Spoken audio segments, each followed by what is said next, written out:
Thutha wa Minista wa Ugitiri Profesa Kithure Kindiki gucemania na anyiti itemi na aigithi a ciuthi na mithako ya kamari thikũ nini hĩtũku, bodi ya kũramata ciuthi rĩu nĩ ĩcabithĩtio.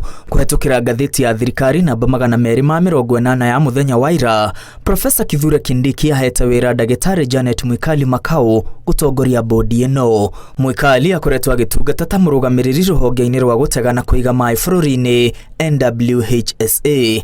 Amemba angĩ arĩa mamũrĩtwo gũtungata bodi-inĩ ĩno nĩ hamwe na Jane Mawasio Ben, Edwin Irungu Gĩkunju, Innocent Muganda, Ernest Kamau na Anto. Amemba aya megũtungata bodi ĩno kwa ihinda rĩa mĩaka 3 na nĩ mambĩrĩirie wĩra. President William Ruto akoretwo agĩtĩtĩrithia kambuni cia mĩthako ya kamari no nginya icokanĩrĩrio na kwarĩrwo mĩtaratara ya gũtigĩrĩra kambuni ici nĩ irarĩha magoti. President athĩte bengi nene ya bũrũri kwarĩra mĩtaratara ya gũtigĩrĩra kambuni ici nĩ irarĩha magoti ũrĩa kwagĩrĩire. Handũ-inĩ ha Inooro TV, rĩtwa rĩakwa nĩ Mwangi wa Maina.